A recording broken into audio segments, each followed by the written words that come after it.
أعوذ بالله من الشيطان الرجيم. بسم الله الرحمن الرحيم.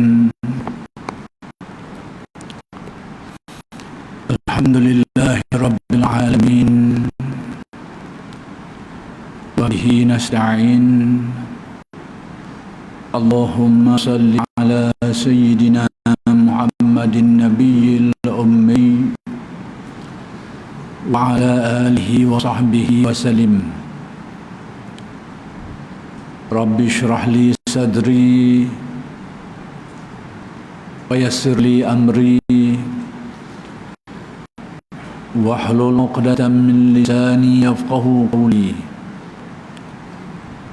ولا حول ولا قوة إلا بالله العلي العظيم. إلهي أنت مقصودي ورضاك مطلوبي، أعطني محبتك ومعرفتك. السلام عليكم ورحمة الله وبركاته. الحمد لله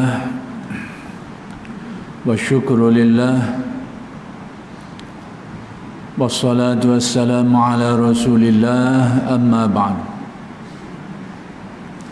Pertama sekali kita bersyukur kehadrat Allah Subhanahu wa taala yang telah mengurniakan kepada kita nikmat-nikmatnya yang sangat banyak yang tidak terhitung jumlahnya, sama ada nikmat yang zahir maupun yang batin. Mudah-mudahan segala nikmat-nikmat itu sentiasa dikurniakan kepada kita dan dijadikan kita orang-orang yang mensyukuri nikmat, dan seterusnya dengan sebab syukur, dengan berkat syukur, mudah-mudahan kita ditambah lagi dengan nikmat-nikmat yang lain oleh Allah Subhanahu wa taala. Dan insya-Allah pada malam ini akan diteruskan lagi pengajian kitab I'tiqad Ahlus Sunnah wal Jamaah yang ditulis oleh Kiai Haji Sirajuddin Abbas,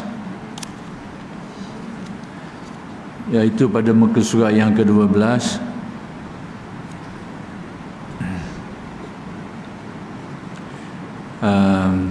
Yang disebut kaum yang ke-7 mengenai berkaitan dengan kesimpulannya.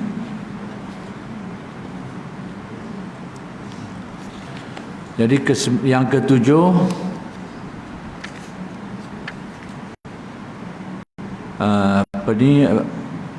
mengenai kelompok-kelompok ataupun firqah, kumpulan-kumpulan, aliran-aliran, cabang-cabang yang muncul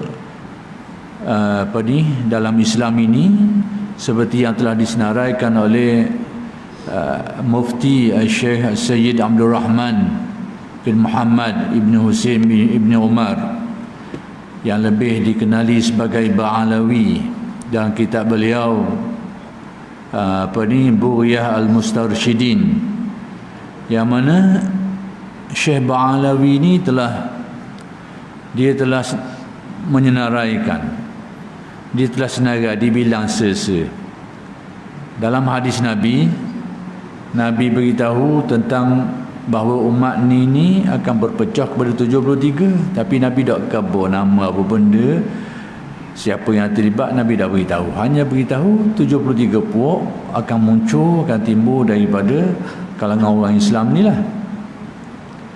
Dan sudah saya jelaskan dulu, dalam memahami hadis ni, para ulama pun ada perbezaan pandangan, ada perbezaan pendirian, sehingga mereka kata 73 puak ni apakah melibatkan orang Islam saja ke atau mencakupi seluruh manusia.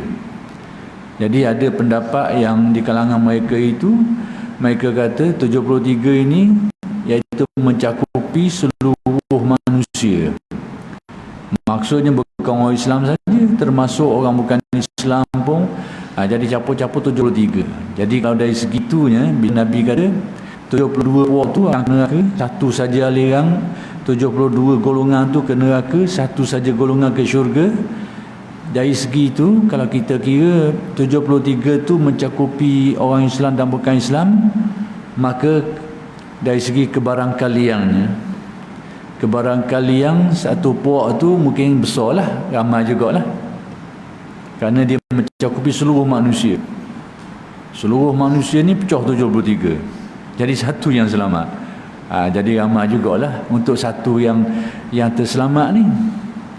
Tapi kalau 73 itu hanya melibatkan orang Islam saja, sedangkan orang Islam ini sebahagian saja daripada penduduk dunia ni.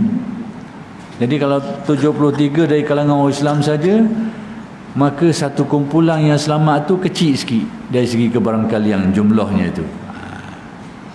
Itu kenapa punca jadi demikian, kerana perbezaan mereka dalam menjelaskan maksud umat tu sendiri. Punca kenapa pandangan ini berbeza, kerana perbezaan mereka dalam menjelaskan makna umat. Jadi ada di antara mereka itu mengatakan umat di sini adalah umat ijabah, iaitu umat yang menerima seruan Nabi, iaitu hanya orang Islam saja.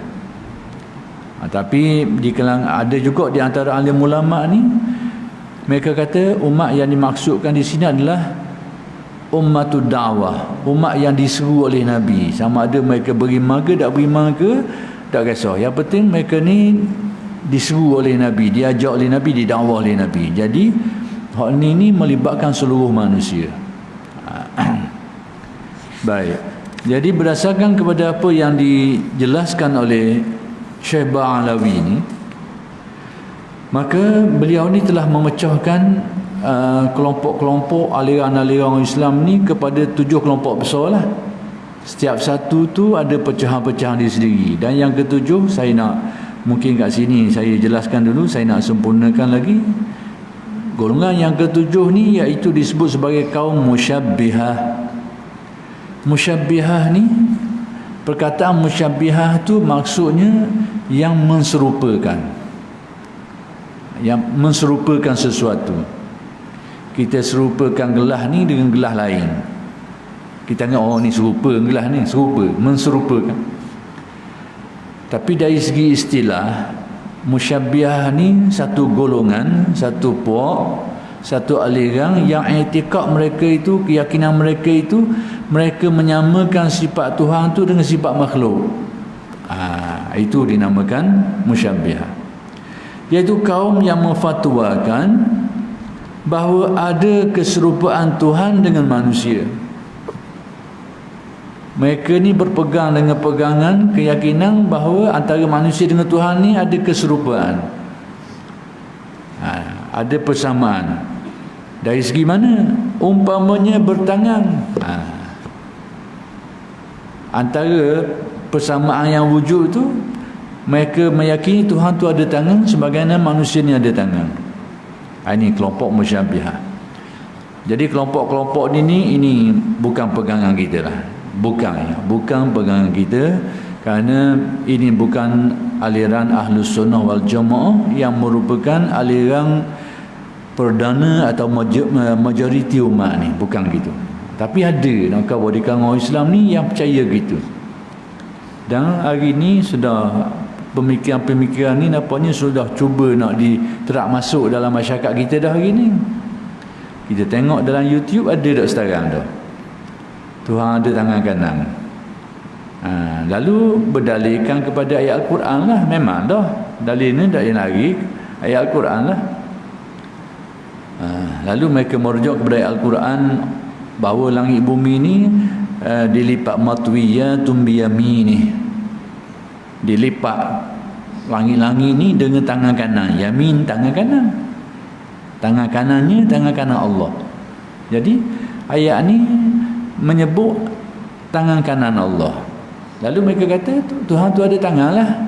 Menurut faham mereka ni. Atas dasar apa mereka faham macam tu, dia kata kalau Tuhan sebut gitu, kena pegang gitulah. Tak boleh nak takwil sikit, tak boleh nak lagi dah. Gitu-gitulah. Itu sipih yang dia pakai, kelompok ni pegang. Sipih golongan ni pegang, manhaj yang mereka pakai, yang mereka guna, sehingga membawa kepada pegangan tu. Dia kata dah Tuhan kata gitu, nak kata mana? Dalam Al-Quran bersebut tangan kanan. Jadi itu cara dia. Jadi cara seperti ini bukan cara Ahlus Sunnah wal Jamaah. Ahlus Sunnah wal Jamaah menyebut, menjelaskan bahawa ayat-ayat ini termasuk dalam ayat-ayat yang mutasyabihat, ayat-ayat yang kesamaran. Jadi bila ada kesamaran ni, ada dua je penyelesaian dia menurut kaedah mazhab Ahlus Sunnah lah. Saya terang sini, nanti kita akan cuba balik huraian ni nanti. Cara penyelesaian dia, cara mudah. Saya sebenarnya tak berapa nak suka sangat sebut tentang perincian ni, tapi hari ni rasa kena sebut. Sebab benda ni sudah dibincang secara terbuka. Sepatutnya kita dengar orang ni khabar je pegangan kita apa. Hak betulnya apa, salahnya apa. Perincian dalil tu kita rasa tak perlu sebut sangatlah kepada orang ramai ni. Tapi oleh kerana benda ni dah dilambung, digoreng, dijadikan masalah yang memeningkan orang ramai, saya rasa saya kena sebut juga supaya paling tidak kita nampak riak-riak tu jadi dah. Supaya apa? Supaya tak termakan, tak terkena dan terpegang dengan pegangan yang lain, lari daripada jalur aliran Ahlus Sunnah wal Jamaah ni. Jadi kita nampaklah sebab apa beza situ tu. Jadi golongan yang meyakini Tuhan tu ada tangan seperti manusia ni, itu cara dia pegang. Pertama sekali memang ada ayat, memang tak lagi. Yang kedua, dia faham ayat secara zahir semata-mata. Atas dasar kalau Tuhan kata gitu, gitulah. Itulah punca dia. Tapi nak kabarnya Ahlus Sunnah wal Jamaah ni dia tak faham gitu. Dari faham ke mana? Dia kata ayat Al-Quran ini ada yang muhkamat, ada yang mutasyabihat, dan itu disebut dalam ayat lain. Dalam satu ayat disebut ayat Al-Quran ni ada yang muhkamat, ada yang mutasyabihat. Muhkamat ni jelas, terang, tak lagi klaim. Maknanya itu memang diberitahu secara direct, jelas dan terang. Tak perlu kita cuba nak tafsir hurai, tak perlu. Direct je, jelas je. Itu panggil muhkamat. Sama ada dalam mengenai usuluddin, mengenai fiqh dan sebagainya, melibatkan ayat yang jelas ni. Contohnya macam Allah Ta'ala beritahu bahawa dia Maha Esa lah. Qul huwallahu ahad. Allah tu se. Allah tu satu je, tak ada. Bukan Tuhan ni lebih dari satu. Itu jelas. Tak boleh nak gitu kau nak putus situ, nak pun tak perlu dah. Jelas terang. Awak tak soal dah. Tapi bila melibatkan ayat yang semacam tadi tu, Tuhan tu melipat dunia ni, melipat langit ni tengah kanannya, maka Ahlus Sunnah kata ayat-ayat yang menunjukkan makna-makna keserupaan ini termasuk ayat mutasyabihat. Jenis kedua tu, ayat kesamaran. Jadi ayat jenis kesamaran ni ikut penyelesaian Ahlus Sunnah wal Jamaah ni ada dua cara. Sama ada kita kata ayat ni yang kita faham ayat tu itu tidak dimaksudkan. Lalu apa yang dimaksudkan tak tahu, serah kepada Allah saja. Itu satu cara. Makna hak kita faham tu Tuhan ada tangan tu bukan kehendak dia. Tapi kehendaknya apa? Tidak tahu, serah kepada Allah. Itu orang panggil tafwid. Kita serah maknanya kepada Allah. Itu satu. Yang kedua, perkataan Ahlus Sunnah ni dalam perkara ni, mereka jelaskan ayat tu sesuai dengan tuntutan bahasanya. Kerana dalam bahasa Arab ni dia ada guna uslub yang majazi. Itu memang bahasa Arab. Memang bahasa dia dah. Jadi orang Arab kalau yang memang ahli bahasa Arab, ia akan faham ayat ni dengan baik. Jadi dia gunakan kaedah bahasa, maka ayat itu dijelaskan dengan makna-makna yang sesuai dengan ketuhanan Allah, yang tak ada makna-makna keserupaan dengan makhluk. Itu orang panggil takwil, menafsirkan, menjelaskan dia sesuai dengan kehendak-kehendak bahasanya. Itu je saja. Dua-dua ni sama ada tafwid ke, serah makna kepada Allah, atau takwil, dijelaskan maknanya tu. Dua-dua ni tak pakai makna hak kita faham sore tadi tu. Makna apa benda? Tuhan tu ada tangan. Tu tak pakai makna tu. Sama ada serah makna kepada Allah, tak tahu maksud tafwid, atau dijelaskan tangan di situ dengan makna yang sesuai dari segi bahasa. Dan ghalibnya orang Arab ni menggunakan perkataan tangan ni dengan makna kudrat atau makna-makna lain lagi. Jadi dijelaskan dengan makna itu. Adapun makna ada tangan tu, itu makna yang tidak dipakai, bukanlah menjadi pegangan Ahlus Sunnah wal Jamaah. Jadi kalau ada orang mengajak, menerangkan dan mengajak supaya pegang ayat-ayat seperti ini, seperti itu juga yang disebut tu orang nak pegang, peganglah. Cuma nak kabarnya itu bukan pegangan Ahlus Sunnah wal siapa yang nak percaya gitulah lah. Siapa yang nak kata Tuhan ada tangan, silakanlah. Tapi nak khabar itu bukan pegangan Ahlus Sunnah wal Jamaah. Dan menurut Ahlus Sunnah wal Jamaah, pegangan itu merosakkan iman. Menurut Ahlus Sunnah. Tapi kalau orang nak pegang, sila. Cuma Ahlus Sunnah tidaklah ta'yin secara atas individu, cuma khabar. Siapa dia pegang, pegangan ni pegangan yang salah menurut faham Ahlus Sunnah wal Jamaah. Jadi kalau ada nak pegang kau, itu bukan Ahlus Sunnah. Khabar gitu je, senang.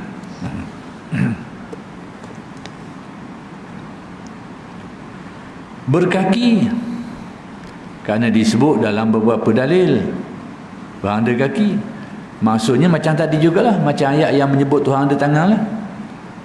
Jadi semua ni punca dia serupa je, kerana berpegang dengan ayat-ayat yang menyebut secara zahir dan pegang tak mana zahir itu. Dan cara macam tu bukan cara Ahlus Sunnah wal Jamaah. Kemudian duduk di kursi, demikian juga antara keyakinan-keyakinan. Contohnya seperti Tuhan tu duduk atas kursi. Maksudnya Tuhan tu ada tempat duduk dia, dan dia duduk situ. Kerana adalah dalil-dalil yang berkait, yang dipegang secara tadi tu, kaedahnya serupa je. Tuhan kata gitu, pakai alat. Ada tangan, ada kaki, ada jari pun ada.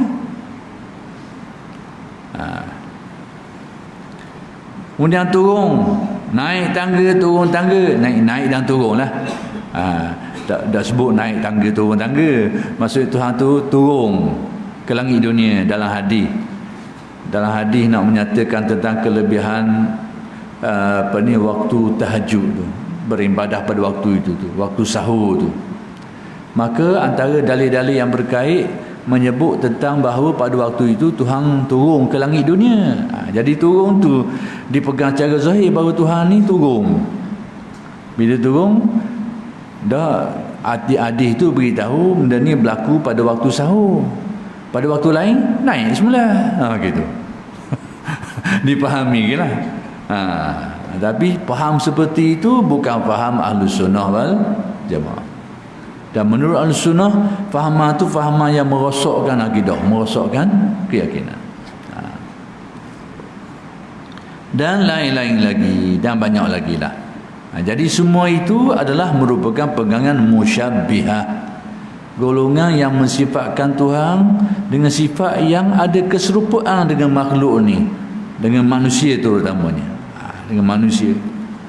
Dan kita pun terkejut jugalah, kita tak sangka lah. Tapi nak buat mana, ada orang pegang itulah lah.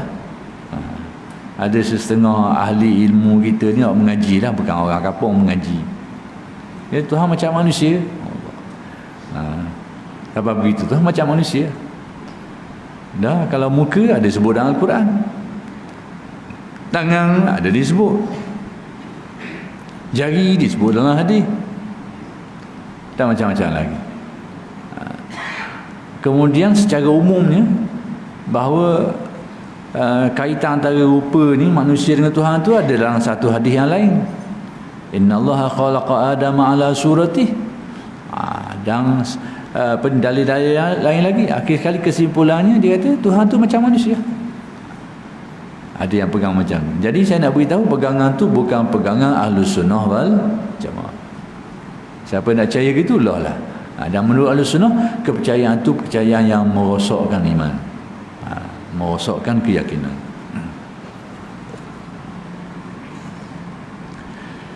Baik, kemudian kaum ini hanya satu aliran saja.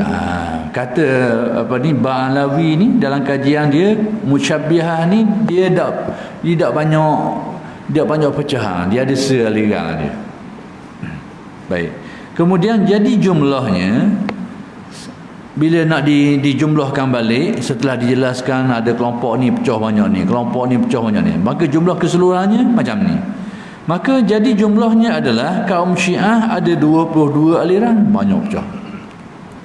Kaum Khawarij 20, kaum Mu'tazilah 20 aliran, kaum Murji'ah ada 5, kaum Najjariyah ada 3, Jabariyah ada 1, Musyabbihah ada 1. Capur 72. Maka capur dengan Ahlus Sunnah selagi jadi 73. Ini usaha yang dilakukan oleh Syekh Ba'alawi untuk menafsirkan hadis Nabi yang beritahu umat ni akan pecah pada 73, dan dia mendapati kira-kira cukup 73. Tapi tidak semua ulama melakukan ini. Semua ulama, setengah ulama tu mereka tak hitung seperti ini. Cuma mereka yakin bahawa memang umat ni akan berpecah pada jumlah yang sangat banyak. Baik, kalau ditambah dengan satu aliran lagi dengan faham kaum Ahlus Sunnah wal Jamaah, maka cukuplah menjadi 73 firqah. Bila capur Ahlus Sunnah akan jadi 73. Sebagai yang diterangkan oleh Nabi Muhammad sallallahu alaihi wasallam, yakni seperti yang disebut oleh Nabi di dalam hadis. Dalam hadis yang diriwayatkan oleh Imam At-Tirmizi. Baik. Demikianlah kitab Bughyatul Mustarsyidin. Jadi maklumat ni maklumat tentang jumlah pecahan-pecahan aliran-aliran orang Islam ni. Kalau orang nak cari, nak detail, maka bukalah kitab Bughyatul Mustarsyidin. Kita Arab lah, sudah tentulah. Baik, adapun kaum Qadariyah, kalau kita tengok dia pecah-pecah tu, tak ada nama Qadariyah. Tak ada. Padahal kita semua biasa dengar sama tu. Bila kita mengaji akidah ni, biasa Jabariyah, Qadariyah tu biasa dengar. Syiah lebih-lebih lagi. Khawarij tu banyak kali juga dengar. Qadariyah ni kita dengar juga, tapi tak ada dalam senarai ni. Macam mana? Tengok. Adapun kaum Qadariyah, siapa dia Qadariyah? Seperti yang kita terangkan dulu, dan saya nak ulang sikit saja umum. Saya nak sebut secara umum je, Qadariyah ini orang yang meyakini bahawa manusia ini ada kuasa penuh melakukan perbuatan dia. Tak berkait dengan takdir Tuhan, tak berkait dengan kudrat iradat. Dia ada kuasa mutlak. Atas kuasa itu dah dia boleh buat apa saja dan dia akan menanggung. Kalau baik, dia akan dapat pahala. Kalau jahat, dia akan tanggung dosa. Tapi kuasa mutlak, autonomi, itu pun bukan pegangan Ahlus Sunnah wal Jamaah. Ahlus Sunnah wal Jamaah tu kan, supaya nampak lah, kita terang acak kali supaya nampak. Ahlus Sunnah ni pertama sekali mereka kata perbuatan kita tu tarahnya usaha. Perbuatan kita ni, tarah kita tu usaha. Usaha ni yakni kita niat, lalu kita berusaha nak melakukan. Jadi tak tentu lagi. Jadi bila muafakat dengan kehendak Allah, takdir Allah, muafakat dengan kehendak kudrat Allah, dengan takdir Allah, jadilah. Sebab apa? Kejadian perbuatan kita ni hak jadi tu berlaku dengan takdir Allah, berlaku dengan kudrat dan iradat Allah. Jadi bahagian kita ni bahagian usaha je. Kalau berbetulan jadi, tak berbetulan tak jadi. Adapun tentang ukuran dosa pahala atas usaha kita tu. Kalau kita usaha nak buat baik, jadi dapat pahala. Kalau kita usaha nak buat jahat, jadi tanggung dosa. Tu dia. Bukan atas jadi tu, atas usaha. Bila kita usaha, baik ke buruk tengok. Muafakat kehendak Allah, jadilah.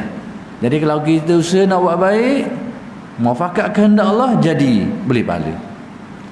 Kita usaha, kita niat dan berusaha nak buat jahat, dan muafakat kehendak Allah, jadi tanggung dosa. Tu dia.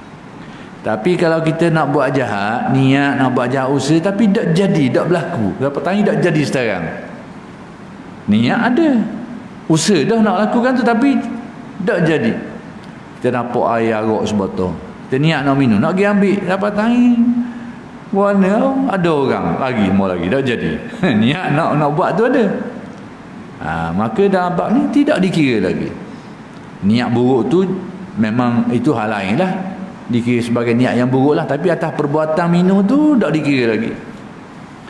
Tapi kalau kita niat nak buat baik, niat nak buat baik, berusaha nak buat baik, tapi sampai masa tak jadi sekarang, terhalang, maka dengan kemurahan Allah dikira juga, dinilai juga, sekalipun tak berlaku. Itu kemurahan. Dalam bab baik ni Allah Ta'ala nilai dengan kemurahannya, fadluhu. Itu disebut dalam hadis. Ada pun Qadariyah ni tak, dia kata kita ni ada kuasa mutlak, cuma dia kata kuasa kita ni, kudrat kita ni diciptakan oleh Allah. Tu je. Tapi statusnya mutlak. Bila sebut mutlak ni, bila kita buat benda-benda tu tak kait dengan takdir dah. Sebab mereka kata kalau takdir, apa ertinya? Orang ni pahala, orang ni dapat pahala, dapat dosa, sedangkan sudah ditakdirkan semuanya. Apa erti semua ni? Ia main kat tu pula dah. Jadi pening. Ia tengok selapik. Ia tak tengok seperti yang dilihat oleh Ahlus Sunnah tadi tu.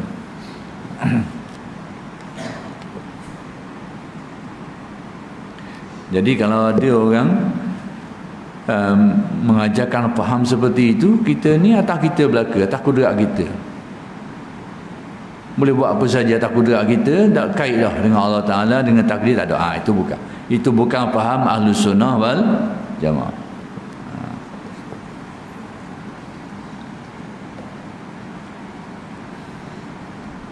Baik, kaum Bahaiyah, ada pun kaum Qadariyah, sekalipun kalau tengok dalam senarai tu tak termasuk, tak ada, tidak disebut, maka termasuk golongan kaum Mu'tazilah. Sebab Qadariyah ni dia sebenarnya cabang daripada Mu'tazilah. Dia duduk bawah payung tu. Baik, kemudian kaum Bahaiyah, Bahaiyah ni tak sebut juga, padahal golongan ni ramai orang tahu ada kelompok ni, tapi tak disebut dalam sedara yang disebut oleh Syekh Ba'alawi tadi tu. Macam mana? Jadi kaum Bahaiyah dan juga Ahmadiyah Qadianiyah. Bahaiyah itu sebahagian orang biasa dengar lah, sebahagian orang jarang dengar. Orang mengaji sikit mungkin dia dengar lah. Kemudian Qadianiyah ni biasa sikit orang dengar. Qadianiyah, dia benda ni duduk di India. Qadianiyah, Ahmadiyah Qadianiyah. Di Indonesia pun banyak, di Malaysia pun ada, di Batu Kif. Lama dululah, sekarang saya tak tahu lagi lah. Ada masjid Padang tu, Ahmadiyah Qadianiyah. Jangan bertukar dengan tarekat Ahmadiyah tu. Waktu tarekat lain, waktu tu sunnah, tarekat sunni. Ini Ahmadiyah Qadianiyah, dia bukan tarekat, dia satu aliran. Baik, Bahaiyah Ahmadiyah Qadianiyah ni tak disebut juga dalam senarai tadi. Jadi di mana mereka ni? Maka masuk golongan kaum Syiah. Mereka ni dikira sebagai kelompok Syiah, duduk bawah payung Syiah. Bahai ni ada Pulau Pinang, ada orang yang agama Taslim. Dulu tak silap nama apa benda panggil, ada gelaran Matahari ujung nama dia, saya tak ingat nama benda, Ahmad ke Muhammad Matahari itu. Itu ada apa ni, dikatakan sebagai kelompok Bahaiyah lah. Tapi semua ni digolongkan ataupun duduk bawah payung Syiah. Baik, kaum Ibn Taymiyah, ni sensitif sikit. Ibn Taymiyah ni tokoh ni tokoh kontroversi, antara pro dan kontra. Hak kediang-kediang ni ramai pendukung lah, tapi pekat-pekat zaman dia tu tidak ada pendukung kecuali seorang dua ulama aja. Orang awam terpengaruh kerana aspek lain, tapi di kalangan ulama hanya didukung oleh beberapa orang yang terhad. Tapi sejumlah besar ulama memang tak terima, tak setuju dengan dia pada zaman dia tu. Zaman Lenin ni ramai pendukung.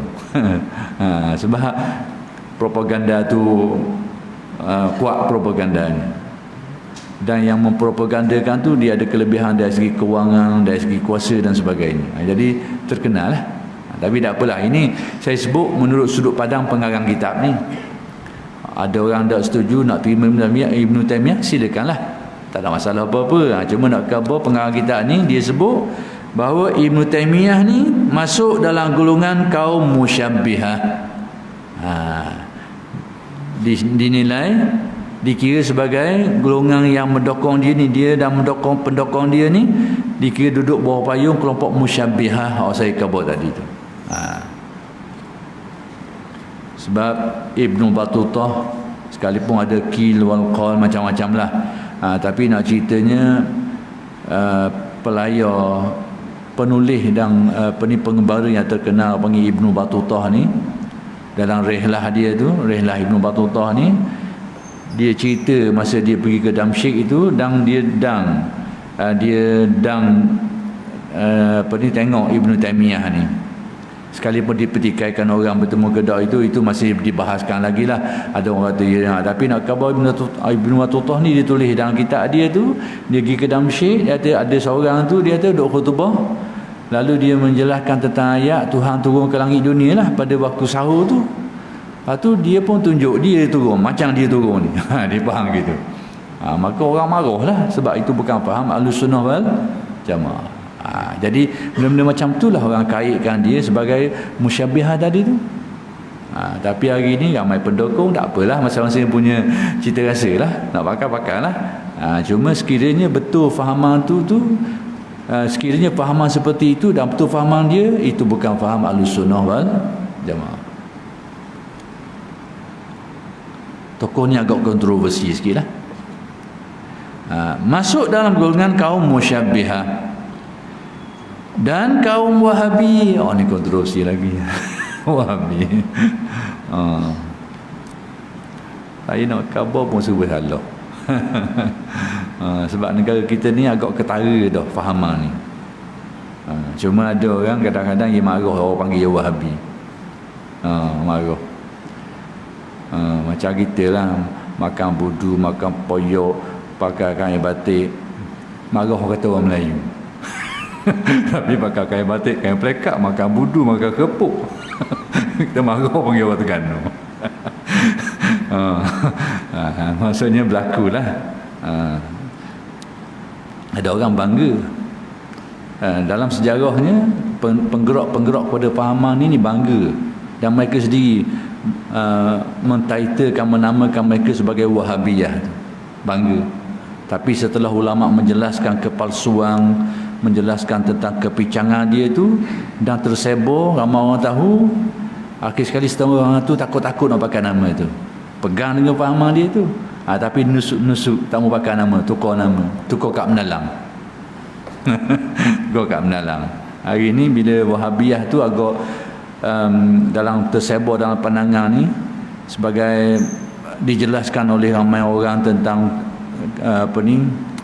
pandangan-pandangan yang tidak sesuai, maksudnya dikatakan lagi daripada Ahlussunnah wal Jamaah lah.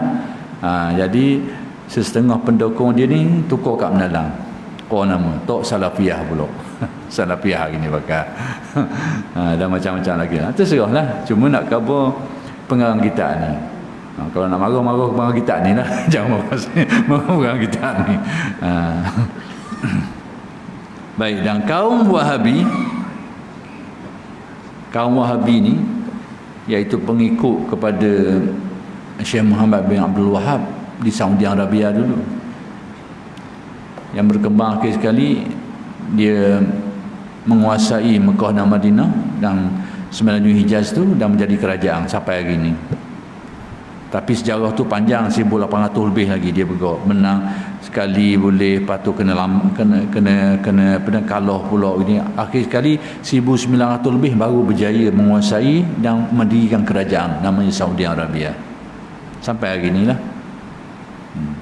Jadi itu sejarah yang panjang.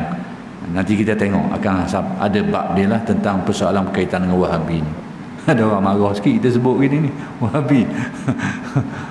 Tak apalah. Baik, dan kaum Wahabi termasuk kaum pelaksana. Sebenarnya kalau tengok sejarah, Wahabi ni dia adalah orang yang mempraktis, melaksanakan, pelaksana dari faham Ibn Taymiyah.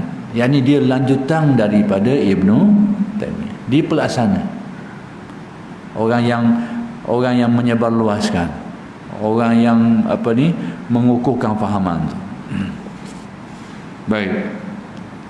Yang keempat, perkara yang keempat habis bahagian tu. I'tiqad, yakni kepercayaan pada masa hidup Nabi Muhammad sallallahu alaihi wasallam. Nak tengok tentang latar belakang i'tiqad secara umum. Baik, pada masa hidup Nabi Muhammad sallallahu alaihi wasallam semuanya mudah. Mudah sebab apa? Mudah dan gampang. Gampang ni bahasa Indonesia, mudahlah bahasa kita. Baik, sebab kerana segala sesuatu dapat ditanyakan kepada beliau. Tu punca dia. Bila timbul saja kekeliruan, ada tempat rujuk. Dan orang dah soal dah. Bila Nabi jelas, tak ada persoalan dah. Jadi bila timbul persoalan, pertanyaan dan sebagainya, maka jadi mudah sebab apa? Ada tempat rujuk. Dan bila kita rujuk, selesai lalu. Jadi sebab Nabi tu, orang tak soal lah bila Nabi jelas macam tu. Baik, itu keadaan dia. Baik. Kemudian sahabat-sahabat Nabi berkumpul di hadapan Nabi untuk mendengarkan wahyu ilahi yang turun sewaktu-waktu. Sahabat-sahabat ni mendampingi Nabi untuk dengar wahyu yang turun berdasarkan kepada sebab-sebab tertentu. Itu maksud sewaktu-waktu tu dia bukan turun gitu dah. Dia turun berdasarkan kepada keperluan dan berdasarkan kepada munasabah tertentu. Orang panggil asbabun nuzul. Sebab ayat Al-Quran tu diturunkan. Jadi penurunan ayat Al-Quran ni ghalibnya ada sebab-sebab yang berkaitan. Jadi sahabat-sahabat mendampingi Nabi untuk dengar ni wahyu apa yang diturunkan ni.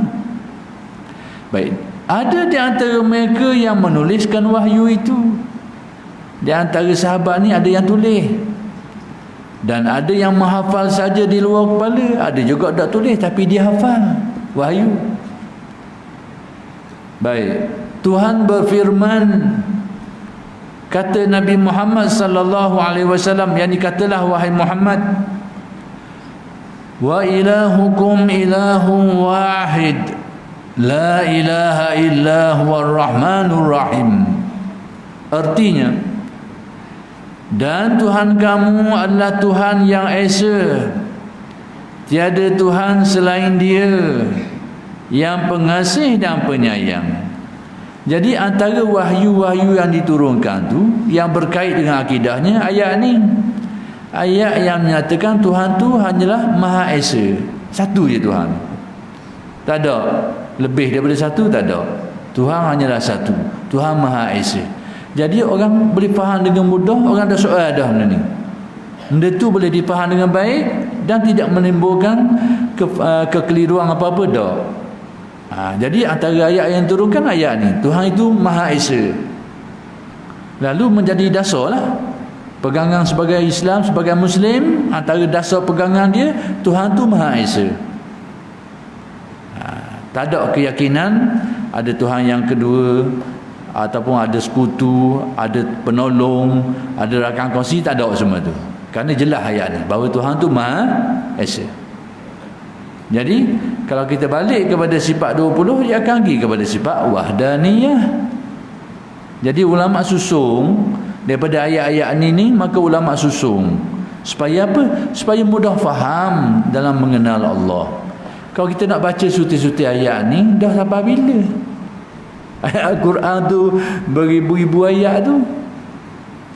Nak cari, nak kutik-kutik sesa-sesa tu, kita bahasa Arab pun dah tahu. Jadi nak mengenal Allah tu makan masa yang panjang. Itu pun Al-Quran yang sudah disusun. Kalau zaman Nabi, hak duduk berterabur lagi ni. Hak tu dia berterabur, hak tu lagi payah.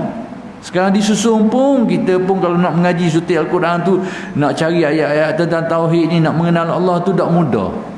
Maka ulama-ulama menulis kitab, membuat kesimpulan-kesimpulan sehingga kita boleh belajar. Kalau orang cerdik sikit, kadang-kadang sehari je dia boleh faham cukup lengkap tentang mengenal Allah bab sifat 20 tu. Cukup sehari. Setengah tu tak sampai sehari pun. Jelas-jelas setengah jam pun boleh selesai. Bahagian untuk mengenal sekadar yang diperlukan. Jadi antara ayat yang diturunkan tentang keesaan Allah. Lalu ulama usuluddin menetapkan suatu dasar bahawa salah satu perkara yang menjadi asas pegangan tauhid kita adalah wahdaniyah. Timbul situ. Jadi kadang-kadang orang kita ni dia angkalan banyak hari ni. Hari ni timbul satu ragam pula tambah mengaji dah kitab-kitab ni. Ulama-ulama tulis ni wahdaniyah ni mai mana tak tahu. Nak balik Quran ni, balik ayat ni semula. Ya tidak ayat. Tapi hari ni nak kata apa? Nak balik situ tambah kitab-kitab ni wahdaniyah ni reka ulama lah ke dia. Tak reka insya-Allah. Baik, para sahabat Nabi kerana mereka orang Arab, mereka ni orang Arab, sedang Quran yakni wahyu ilahi dalam bahasa Arab pula. Al-Quran tu turun dalam bahasa Arab. Hak dengar tu orang Arab. Ni orang Arab ni orang Arab asli. Orang panggil irtijal. Maksud kau cakap grammar dia betul. Sekalipun dia tak tahu kaedah grammar, tapi dia cakap tu grammar betul. Tu Arab asli dia panggil. Pure asli Arab. Arab Allen ini campur. Kadang-kadang bahasa dia sendiri macam kita orang Melayu lah. Orang Melayu asal dulu bahasa dia padat, memang bahasa dia asli. Hari ni orang kita rasa tak dulu se-Malaysia. Kadang-kadang. Jadi keaslian bahasa kita dah cair. Tapi para sahabat ni merupakan orang Arab. Orang Arab yang tuling, yang mahir bahasa dia tu secara tuling, bersih bahasa dia. Sedangkan Quran ni pula diturunkan dalam bahasa Arab, dapat menangkap isi dan arti yang hakiki dari ayat-ayat Quran itu. Mereka dapat faham ayat ni dengan jelas. Sebab apa? Sebab mereka orang Arab dan Al-Quran tu diturunkan dalam bahasa Arab. Jadi dan Arab ni, orang-orang Arab zaman Nabi ni, Arab dia tu agak tuling, pure. Jadi bila turun saja dia boleh faham, tak timbul masalah langsung. Sebab memang bahasa dia asli.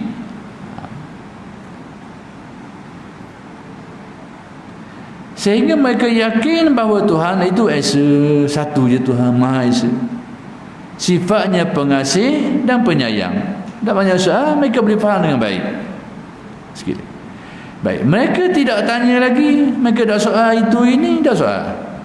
Sebab mereka boleh faham dengan baik. Kalaulah mereka tak dapat faham, keliru, mereka akan tanya Nabi. Sekarang ni bila tak tanya tu berarti difahami dengan baik. Baik, kemudian turun lagi ayat suci, iaitu qul huwallahu ahad Allahus samad lam yalid wa lam yulad wa lam yakul lahu kufuwan ahad. Artinya katakanlah hai Muhammad, Tuhan tunggal, Tuhan tu tunggal, yakni Maha Esa. Tuhan tempat meminta, ia tidak mempunyai anak, ia tidak dilahirkan oleh ibu bapa, dan tidak seorang pun yang menyerupainya. Baik, jadi para sahabat mendengar dan membaca ayat ni, lantas yakni terus yakin seyakin-yakinnya. Jadi orang Arab, sahabat-sahabat Nabi ni yang asli Arabnya tu, dia dengar ayat ni, dia faham dengan molek dan dia pegang gitu. Tak keliru langsung, dia pegang sungguh, dia percaya bahawa Tuhan itu namanya Allah, tak keliru dah. Jelas dia beritahu nama Tuhan Allah. Baik, kemudian ia tunggal, Tuhan itu pula sifatnya Maha Esa. Bukan dua, bukan tiga dan sebagainya. Tunggal, Maha Esa. Dipahami dengan baik, jelas. Dah soal dah. Ia bukan bapa. Bila sebut bapa kena ada anak lah. Jadi bukan jenis itu. Ia bukan anak. Bila anak berarti ada bapa lah. Bukan jenis itu. Ia bukan bapa, ia bukan anak seseorang. Sebagaimana anggapan orang Nasara, orang-orang Nasrani, orang Kristian, mereka itu meyakini bahawa Nabi Isa itu anak Tuhan. Jadi dalam ayat ni, orang Islam ni diberitahu bahawa Allah Ta'ala tu dia bukan jenis macam tu. Dia bukan bapa yang ada anak, dan dia pula bukan anak yang ada bapa, bukan jenis tu. Sebagaimana yang dipegang dalam agama tadi tu. Maksudnya yang dipegang oleh orang Islam tak serupa macam tu. Sebagai anggapan orang Nasara kepada Tuhan mereka, Baik, dan pula tidak seorang pun yang menyerupainya. Yakni tidak ada seseorang bahkan sesuatu pun yang menyerupai Allah. Jadi daripada ayat-ayat ni maka timbullah beberapa dasar kepada sifat yang kita mengaji, termasuklah wahdaniyah macam ayat tadi juga. Kemudian antaranya juga iaitu sifat mukhalafatuhu lil hawadis. Jadi mari mukhalafatuhu tu daripada ayat ni bahawa tidak ada sesuatu pun yang serupa dengan Allah. Maka ulama usuluddin mengeluarkan itu dalam bentuk kenyataan bahawa antara sifat Tuhan tu mukhalafah, bersalahan, berbeza, tak sama sikit pun dengan segala makhluknya. Dari segi apa-apa pun tak sama. Dari semua segi tak ada sama. Jadi apa-apa yang dapat kita bayangkan, dapat kita fikirkan, Tuhan bukan gitu. Bukan gitu. Cuma kita yakin ada Maha Kuasa, guana tak dapat bayangkan. Itu saja. Jadi oleh kerana sudah masuknya waktu insya, kita berhenti setakat ini dulu, dan insya-Allah uraian kitab ini akan bersambung pada kuliah-kuliah yang akan datang. Aqulu qawli hadza wa astaghfirullahal azim li wa lakum. Assalamualaikum warahmatullahi wabarakatuh.